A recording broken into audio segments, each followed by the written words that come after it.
Bem, gente, esse segundo vídeo eu vou tratar de um react de uma entrevista no Vejam Só do pastor Carlos Vailati, né, sobre o arminianismo. Então nós vamos fazer uma análise do que ele falou, certo? E vamos reagir e vamos analisar. Vamos lá. Que não serão perdidos e que não podem sair ou cair das mãos. Jesus está dizendo que ele tem nas mãos do Pai, ninguém escapa, desde que a pessoa persevere. Exatamente, é o que o texto grego, a meu ver, diz.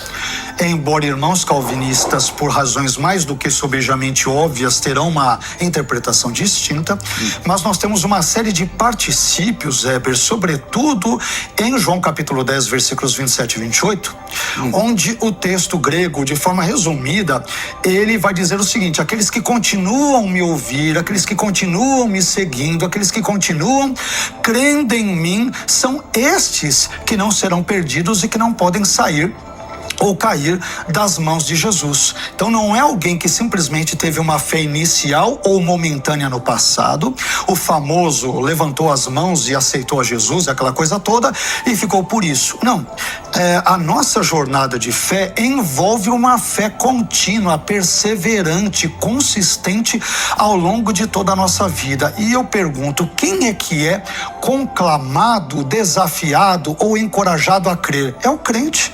Não é Deus que vai fazer isso por mim, não é o Espírito Santo. Se fosse Deus que fosse fazer isso por mim unilateralmente e incondicionalmente. Bem, vamos por partes, né? O pastor falou, então, que quando foi colocado que aquele que está nas mãos de Deus, Deus o guarda, e ele fala que ele cita os particípios gregos, que é contínuo, e tem então se são para aquele que persevera, que está correto. O problema é que o pastor não percebeu que os particípios demonstram que aqueles que são salvos, eles perseveram. É isso que o pastor precisa perceber. Então vamos ver para o texto, inclusive que ele falou de João 10, 27 e 28. Vamos aqui, João 10, 27 e 28. Eu vou colocar no texto grego e vou analisar. Que diz aqui: tá proba, tá emates, pones, que diz assim: as minhas ovelhas ouvem a minha voz, e eu as conheço, e elas me seguem. Preste atenção que o verbo grego akoluthel aqui está no presente do indicativo. As minhas ovelhas ouvem a minha voz e elas me seguem e continuam seguindo. É uma declaração, presente no indicativo. Grego é contínuo. Contínuo. Agora vamos continuar. E eu lhes dou a vida eterna. Dou e continuo dando a vida eterna. Didomi, o verbo didomi, que é verbo dar, está no presente do indicativo. Eu lhes dou a vida eterna. E jamais, o me apoluntai.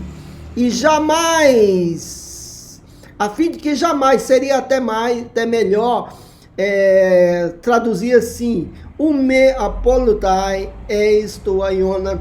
E quer dizer, jamais eles hão de perecer. Seria até melhor, porque o verbo grego aqui está no subjuntivo, aoristo. Vejam bem, para quem, às vezes, os tradutores, eles não têm vamos dizer, um conhecimento muito profundo de sintaxe. E aí, às vezes, também o sentido eles colocam como futuro. Mas o subjuntivo, para quem conhece sintaxe, o subjuntivo ele é usado em orações finais, certo? Em orações finais. Por exemplo, eu digo assim, ó, eu fiz isso a fim de que eles completem a missão, a fim de que eles falem a missão. Então notem que isso é um subjuntivo do verbo falar, do verbo completar, que é um presente do subjuntivo. Então o subjuntivo, ele é final. E a conjunção cai, ela é muito flexível na sintaxe. Pode ser tanto uma conjunção aditiva, adversativa, conclusiva, pode ser, no caso, final. Então, Jesus está dizendo aqui, ó, eu lhes dou a vida eterna a fim de que jamais pereçam. E ainda coloco, para sempre. Kai, hume, apoluntai, to aiona. Está bem claro, eu lhes dou a vida eterna, eu continuo dando a vida eterna, a fim de que jamais pereçam. O pastor Carlos Vailati precisa ver isso. Notem aqui também, e ninguém, certo? Ninguém as arrebatará, rapazo, das minhas mãos. Nesse texto aqui, não tem particípio, né? O pastor se enganou. Eu vou falar, eu sei o que ele quer falar, que é o texto lá de João 15. Nesse texto aqui não tem particípio, mas presentes do indicativo, acolustussem, certo? E subjuntivo, aoristo aqui, certo? Então, está bem claro que as ovelhas de Jesus vão seguir Jesus e continuar seguindo. Lembre-se das características de uma heresia, que eles não aceitam a forma clara do texto que o texto está dizendo. Agora vamos para o particípio que o pastor falou, que aquele se enganou, não tem particípio. Nesses 2 versos não tem particípio. Mas vamos ver aqui em João 15. João 15, vamos lá. João 15, 4, diz assim. Jesus diz aqui. Menatemoi cagou em mim. Cafostoclema udunatai. Diz aqui. Permanecei em mim e eu em vós. E fica subentendido que eu permanecerei em vós. Assim como o ramo não pode produzir fruto de si mesmo, se não permanecer na videira, assim também vós, se não permanecerdes em mim. Certo? Jesus está dizendo que o ramo precisa permanecer nele, precisa para dar fruto. Certo? Jesus, nesse caso, falando do contexto, Jesus estaria explicando aos discípulos sobre o que iria acontecer com Judas, porque Judas iria traí-lo. E Jesus estava nos seus últimos momentos com os seus apóstolos, e Jesus precisava explicar isso, que alguns que estavam ali não iria permanecer, no caso de Judas. Então Jesus diz, aquele que permanecer em mim, eu em vós. Assim como o ramo não pode produzir fruto de si mesmo, se não permanecer na videira, assim também vós, se não permanecerdes. Aí então, vejam aqui que ele diz aqui, eu sou a videira, ego eimi rampelos. Eu sou a videira, vós os ramos. Aí vejam que ele coloca um particípio sim, presente. Aquele que permanece em mim e eu nele, este dá muito fruto. Notem que ele está fazendo uma afirmação, não é uma condição, é uma afirmação que fica subentendido a condição, mas aqui é uma afirmação que diz, aquele que permanece em mim, é qualitativo, aquele que permanece, romenon, é um particípio. Na verdade, se fosse literalmente, seria o permanecendo. Aquele que permanece, o particípio, nesse caso aqui, é um particípio adjetivo, que dá a ideia, dá uma qualificação. Aquele que permanece em mim, romeno. Ou seja, aquele que permanece não tem espaço para não permanecer. É aquele que permanece e continua permanecendo em mim, este dá muito fruto. Quem é que vai dar fruto? Aquele que permanece e continua permanecendo. Não tem espaço para aquele que não permanece, porque aquele que não permanece não dá fruto. É isso que Jesus está dizendo, aquele que permanece e continua permanecendo. Este dá fruto, ou seja, é como se Jesus dissesse, olha, aquele ramo que está em mim, ele vai permanecer continuamente. É esse que vai dar fruto. É isso. O particípio é demonstrando uma continuidade. Não tem como não permanecer. É isso que o pastor precisa entender. Agora preste atenção. Aí ele disse,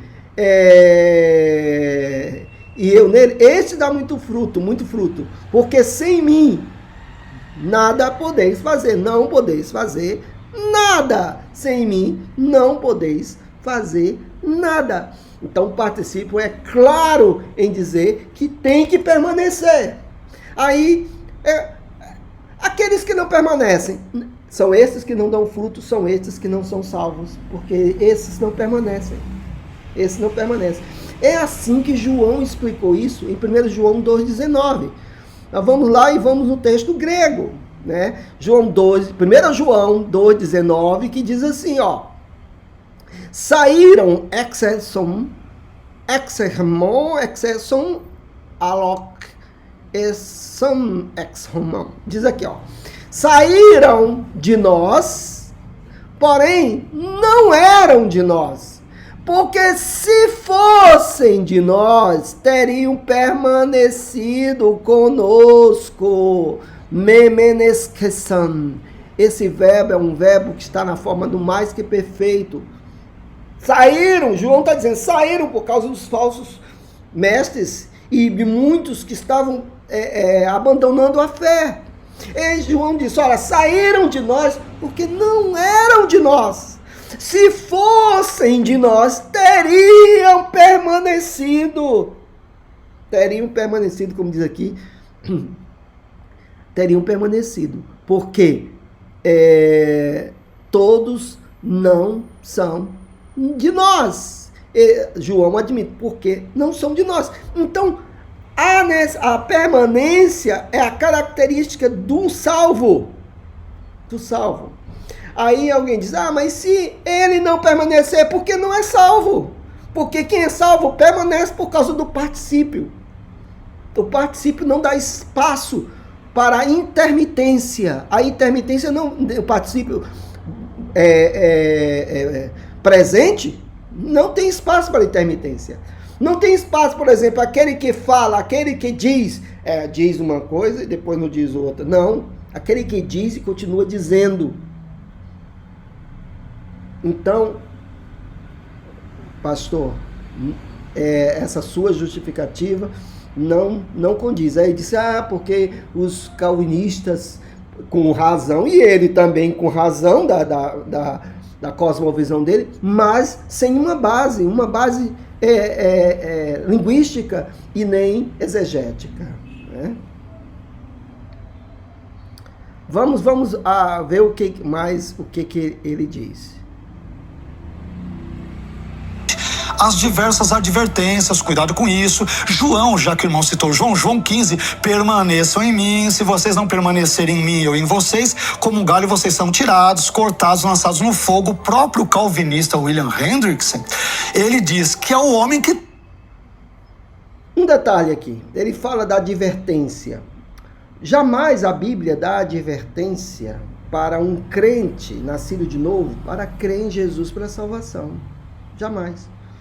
Agora, se o justo viverá pela fé, no sentido de santificação.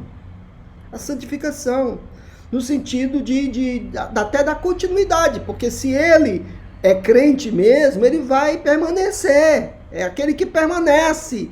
E não tem espaço para não permanecer. Aquele está mostrando uma qualificação, é aquele que permanece. Isso é a linguagem, isso é linguístico. Então, a advertência de Jesus não é para o crente nascido de novo, para crer para a salvação, isso não existe. Não existe. E é verdade, a nossa aquiescência, a nossa fé é dom de Deus. Nós cremos porque Deus abriu a nossa mente. Abriu os nossos olhos. Um calvinista dizendo isso, e eu cito o comentário dele, é isso mesmo. Afinal de contas, as advertências, alertas e encorajamentos.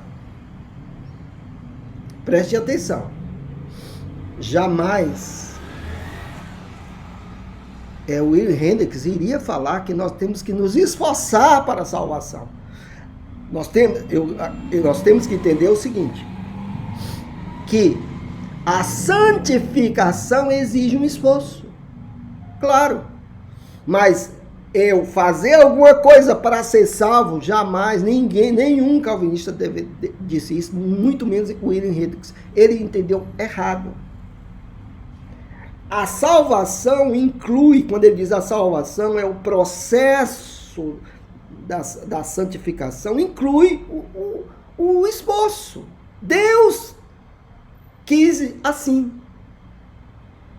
Deus quis assim. O apóstolo Paulo diz que nós devemos desenvolver a nossa salvação com temor. Ou seja, esse desenvolvimento não significa que ainda vamos ser salvos. Significa o processo da santificação, que tem que ter um esforço humano, mas esse esforço vem pela graça de Deus. Como Paulo diz, eu fiz muito mais do que eles, mas não eu, a graça de Deus em mim. O mesmo Paulo que diz, desenvolver a vossa salvação com temor, diz que é Ele que efetua em vós tanto o querer como o efetuar. Então, ele está enganado. William Hendricks não quis falar que nós temos que nos esforçar para ser salvo. Está errado.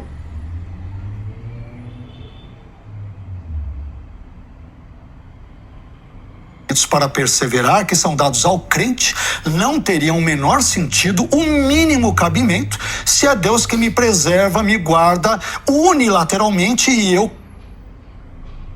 Essa perseverança, essa advertência que Deus dá à igreja, ele diz que não tem sentido se Deus guarda, tem sim sentido, porque os próprios crentes irão saber que aqueles que não perseveram nunca foram crentes, como o apóstolo João quis mostrar na sua epístola. Saíram do meio de nós porque não eram de nós. Então, a advertência de Deus é exatamente para nós conhecermos aqueles que saem. Aqueles que saem. É isso. Certo?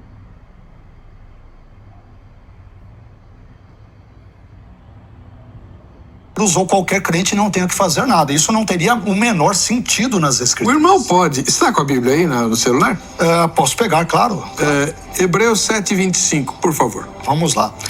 Hebreus 7:25. Deixa eu tentar abrir aqui rapidinho. Vamos lá. Hebreus. Estou chegando lá. Pronto. Hebreus 7:25. Pois não. Pode ler. Pode ler? Portanto, pode também salvar perfeitamente os que por ele se chegam a Deus ou se aproximam de Deus, vivendo sempre para interceder por eles. Perfeito. Que Jesus salva aí... aqueles que se chegam ou se aproximam. Qual versão que você está lendo aí? Eu estou pegando uma aqui, ela segue mais ou menos a ACF ou porque a Almeida Revista Atualizada diz totalmente. Pode salvar totalmente. Perfeito. A NVI que você fez diz definitivamente. Perfeito. E se perseverar até o fim é salvo definitivamente, é verdade. Não, mas não está escrito perseverança aí. Não, mas esse texto, o verbo também está no particípio. Aqueles que se aproximam dele. Quer ver? Vamos pegar aqui, quer ver? Que se aproximam por ele. Sim, por meio de Jesus. Não há salvação fora de Jesus. Então, é Jesus que está salvando. Sim, mas é ele que salva. E ele salva totalmente, definitivamente, perfeitamente, segundo a Revista Corrigida. Sim, de novo aqui. Eu estou lendo a corrigida agora. Vamos ver se eu pego outra aqui. É o 7:25, a corrigida. Portanto, pode também salvar perfeitamente os que por ele, é a mesma coisa, se chegam a Deus vivendo sempre para interceder por eles. Perfeito. Mas ele salva perfeitamente ou completamente ou totalmente quem? Aqueles que por meio de Jesus vivem se aproximando de Deus. Tem o contínuo. Isso, você está entendendo? Exatamente. O texto grego, ele já não precisa nem do grego. Na verdade, o português deixa claro. Então, aqueles que se aproximam de Deus, aqueles que perseveram se aproximando de Deus. Vejam bem, o pastor, ele esquece, ele analisa completamente errado, e como eu falei para vocês, uma das características da heresia é não perceber algo claro no texto. E o pastor, se ele soubesse grego mesmo, ele abriria o texto grego. Eu vejo que ele vai buscar versões. Mas vamos lá para o texto grego de Hebreus, né? Hebreus 7:25. 7:25, né? Diz aqui, no verso 25, né? Que foi traduzido por isso, né? Nesse caso, Rotem. Por isso, veja aqui. Ele pode, veja bem, pode salvar, né? Kai soudze esto panteles dunataitus proserromenos de alto totheu. Presta atenção aqui. Por isso, por causa disso, também ele pode salvar. Vejam que aqui é uma locução adverbial, né? Pantele é um advérbio, né? É um advérbio. Pantele é um advérbio totalmente, é um advérbio de modo, de forma completa. Além de panteles ser um advérbio e está numa locução adverbial, essa locução adverbial, ela é encabeçada pela preposição eis. A preposição eis quer dizer para dentro. É uma preposição usada para dentro, ou seja, o sentido aqui é mais forte. Quando o texto diz, então, aqui, que ele pode salvar completamente, ou seja, para completamente, assim seria para a totalidade, assim seria literalmente, porque tem o artigo definido aqui. Então, a locução adverbial é muito forte. Aquele que pode salvar de uma forma completa. Está claro. Se alguém interpretar a segunda parte, que não é completa, contradiz a primeira parte, a locução adverbial. Outra coisa que o pastor erra no particípio, porque o particípio, como eu expliquei, quando diz proserromenos, é um particípio, vejam que está no acusativo, né? Ele pode salvar quem? No acusativo plural, que tem a função de objeto direto. Ele pode salvar quem? Aqueles que se aproximam e continuam se aproximando. Não tem lugar para intermitência. Não tem lugar para alguém que está se aproximando e deixa de se aproximar. Não, porque é um particípio. Aquele que se aproxima e continua se aproximando. Se aquele que se aproxima e não deixa de se aproximar, não está dentro desse particípio presente, que é contínuo. Então, o pastor, ele erra na qualificação do particípio. O particípio é aquele que age completamente, não tem intermitência no grego. Então, ele erra exatamente isso. O arminianismo tem que haver distorções, porque se ele levar realmente o que o texto quer dizer, não tem saída. Então, o sentido de Hebreus, eis to panteles, que panteles já é um advérbio, eis to panteles é uma locução adverbial encabeçada pela preposição eis, que é para dentro, ou seja, ele pode salvar para uma forma, porque é um advérbio de modo, é uma locução adverbial de modo. Ele pode salvar não em parte, ele pode salvar completamente. E isso se cumpre o que está em Filipenses 1,6. Aquele que começou a boa obra em vós, há de aperfeiçoar até o dia de Cristo Jesus. Aquele que elegeu, a esses predestinou, a esses glorificou, né? Então não há espaço para intermitência. Aquele que tem essa intermitência, que deixa de se aproximar, não está dentro desse particípio que é contínuo. É isso que o pastor não entendeu da gramática grega. Ele precisa aprender isso, né? Vamos ver o lado teológico dele. Vamos ver o que ele diz do lado teológico.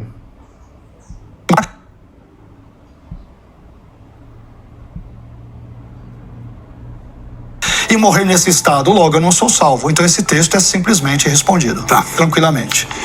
Agora vamos deixar os versículos um pouquinho de lado e vamos trabalhar a questão teológica de fundo. Assim, para o telespectador e a telespectadora entenderem. Por que o calvinismo, ou Calvino, né, teve essa ideia que é muito chocante para o leigo, porque dá a nítida impressão de que Deus não respeita a liberdade humana, já que ele decreta quem vai ser salvo, quem não vai, e elege os salvos e endurece os não salvos e por aí vai. Por que ele fez isso? Por que ele defende a ideia de que uma vez salvo, salvo para sempre? Pelo desenvolvimento do pensamento de quem é o Salvador. A obra do Salvador, ela é perfeita, completa e total. Se o crente, salvo por Jesus, perder a salvação, então essa obra não foi perfeita. O Salvador não é perfeito. A segurança do salvo não está no salvo, mas no Salvador. Como é que você responde a isso? Eu concordo que a segurança está no Salvador, mas eu só complementaria não unilateralmente no Salvador. Esta é a divergência. Por quê? Jesus, ele não fará absolutamente tudo por mim. De novo, caso contrário, qual o sentido das advertências, dos alertas permanecem em mim? Preste atenção o que ele afirma. Ele concorda que a salvação está no Salvador, porque se ele não concordasse isso, nem cristão ele seria. Mas ele diz que não unilateralmente, ou seja, ele afirma que Cristo não é o suficiente. A obra de Cristo não é o suficiente. Sim, de uma certa forma para eles é suficiente para salvar, mas Cristo em si, a ação de Cristo na vida de um pecador não é suficiente. Tem que o pecador fazer alguma coisa, tem que agir, ou seja, um semi-pelagiano. O ser humano, o homem, ele não está completamente caído de alguma forma a ponto de ele responder, sendo que a Bíblia deixa claro que nós estamos mortos nos nossos delitos, estávamos mortos nos nossos delitos e pecados, cegos. O Deus desse século cegou o entendimento dos incrédulos e que Deus precisa resplandecer a sua luz. Agora, vejam o que diz Romanos 9,14. Vamos ver o que diz Romanos 9,14, que diz o seguinte: que diremos, pois, a injustiça da parte de Deus? De modo nenhum.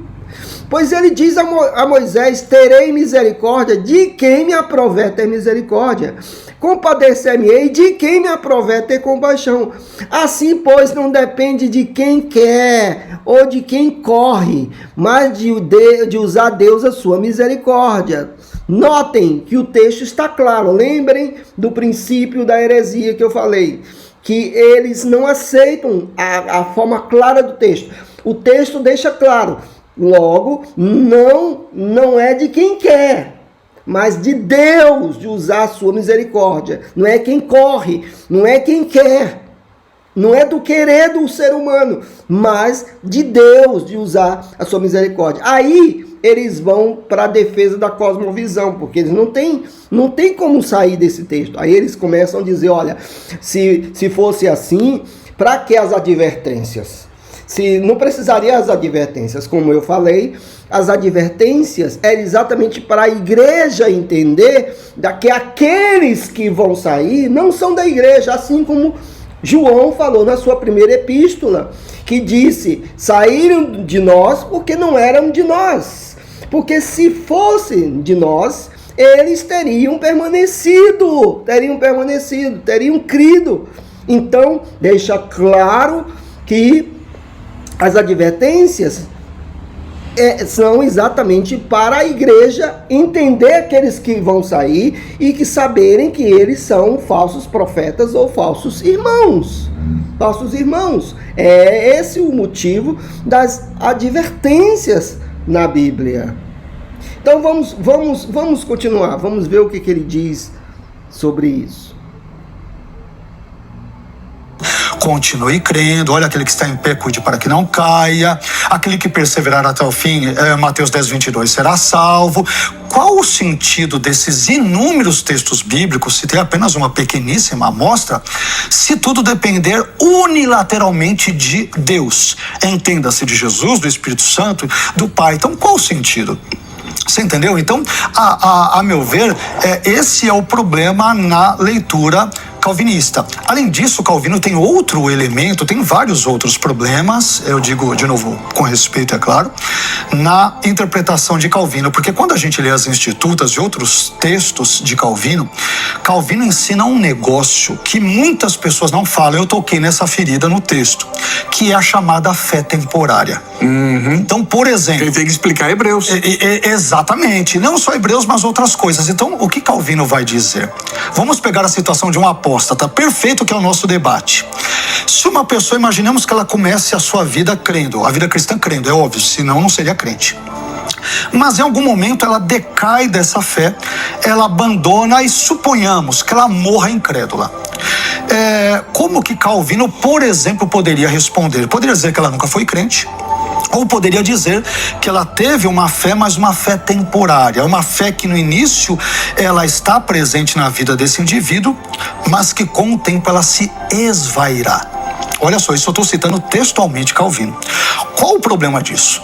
Chega no final das contas, no juízo final, tem o juiz do trono branco com milhões ou bilhões, não sei quantos, de incrédulos. Deus vai dizer, fulano, cicrano, beltrano, abre o livro da vida, das obras e tal, você não creu em mim, não perseverou em crer em mim. Como assim? O Senhor me deu apenas uma fé inicial, essa fé era temporária, o Senhor a resgatou, tirou de mim, o Senhor deu o pirulito para a criança começou a gostar, o Senhor tirou o pirulito e está me cobrando e me responsabilizando por não ter permanecido em algo que o Senhor me sonegou e tirou de mim. Romanos 9. Isso é absurdo. Aí Romanos 9 é outro caso que não se encaixa, né? Entende? Vejam o que ele está falando. Ele disse que o calcanhar de Aquiles de Calvino é sobre o que ele chamou de fé temporária, que a pessoa crê por um tempo, mas a Bíblia é cheia de base de fé temporária, e essa fé temporária não significa a fé que realmente a pessoa crê que Jesus Cristo realmente é o Senhor da sua vida a ponto do novo nascimento. Não, mas uma fé temporária. A Bíblia é cheia de base disso, e nós vamos ver, nós vamos ver, por exemplo, em a parábola do semeador, em Lucas 8,13, vamos abrir aqui Lucas 8,13, que diz assim, a que caiu sobre a pedra são os que, ouvindo a palavra, Jesus falando, né? Recebem com alegria, estes não têm raiz, creem apenas por algum tempo e na hora da provação se desviam. Vejam o que Jesus disse. Esses, a semente que é o coração do coração, a semente que caiu em pedregulhos, são aqueles que creem por algum tempo. Por algum tempo. O que dizer também da parábola das 10 virgens? Eram 10 virgens, todas esperando o noivo, mas somente 5 eram sábias, 5 entraram, e as outras, quando tentaram entrar, eu não vos conheço.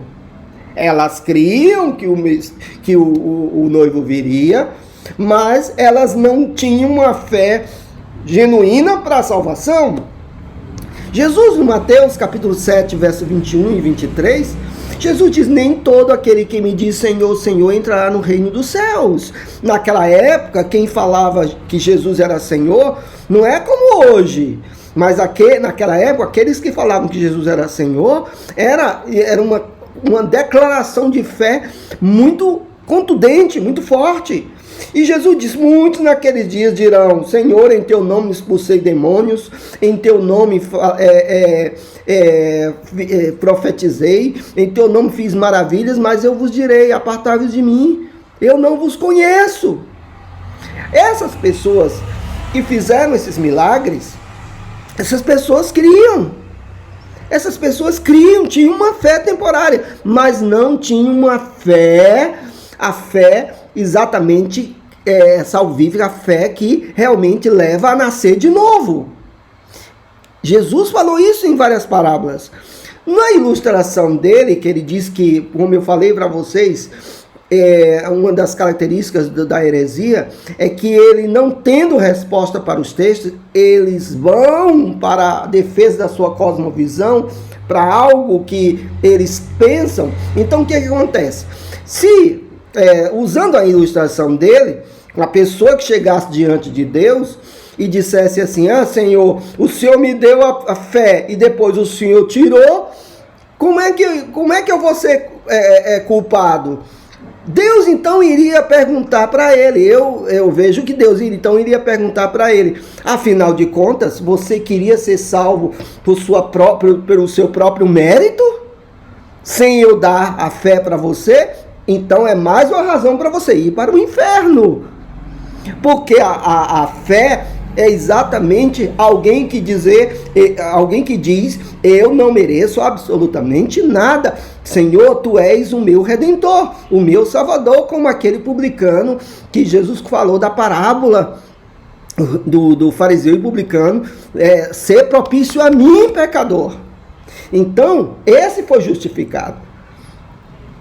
Então, essa história da fé temporária, a Bíblia é cheia de bases para isso, né? Mas vamos ver então o que ele fala de Efésios capítulo 2, verso 8 e 9, que é mais grave ainda.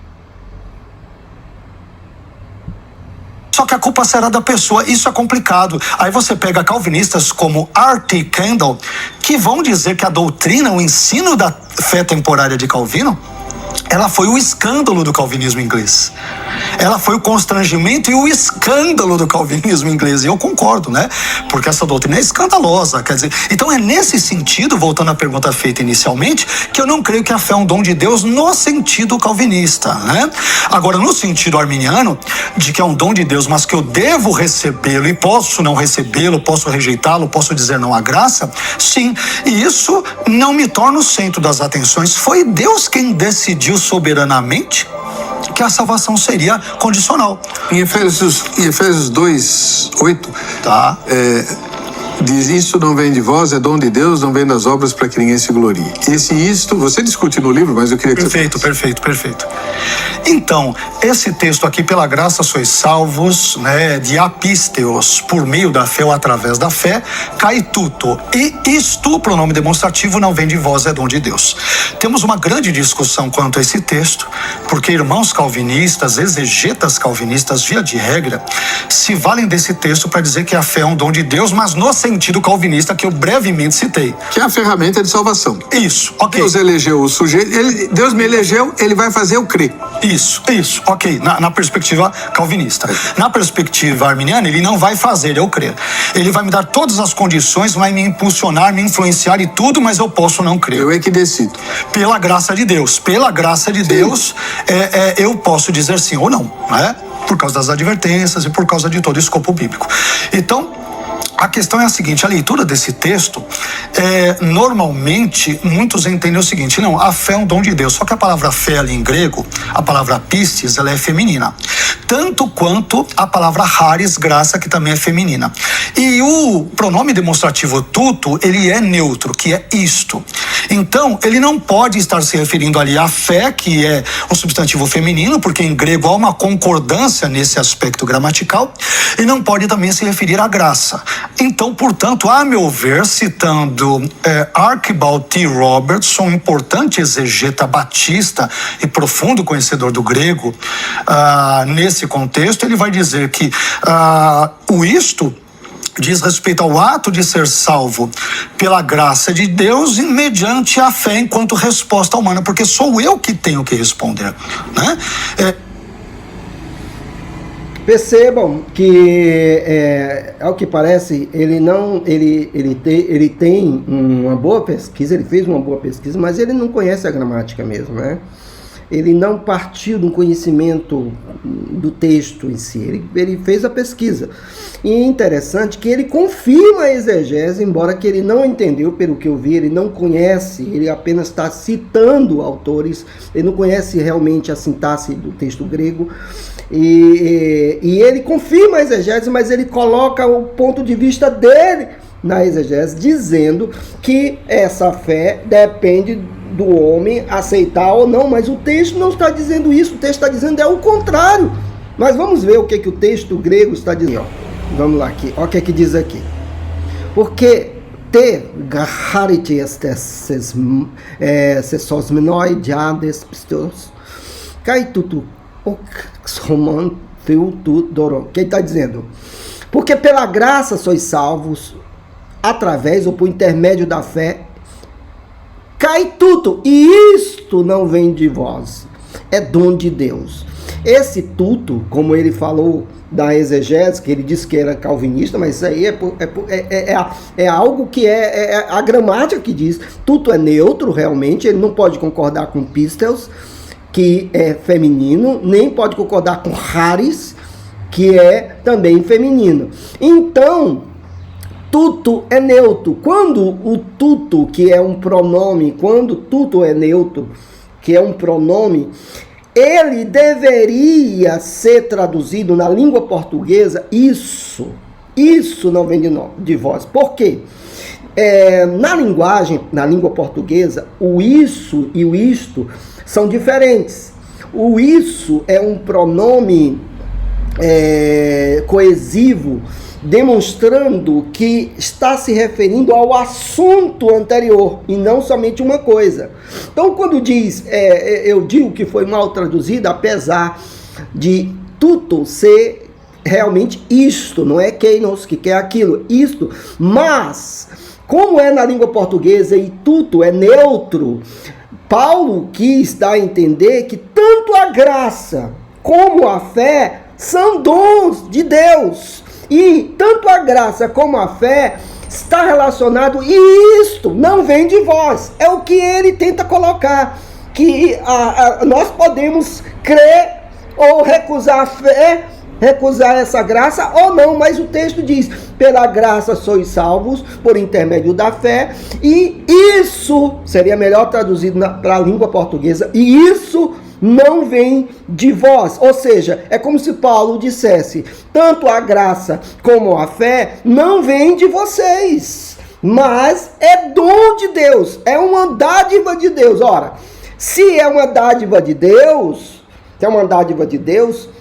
tanto a graça como a fé, porque é a graça que nos salva, pela graça sois salvos. O agente da passiva é a graça, pela graça sois salvos. O verbo está no sentido passivo, pela graça sois salvos.